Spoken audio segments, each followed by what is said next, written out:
Здравствуйте, друзья!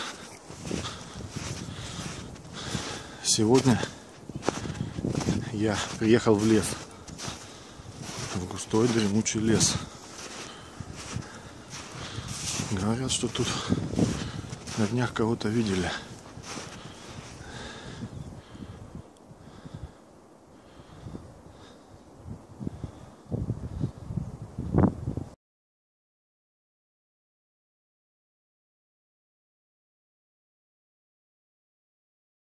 Кто-то там.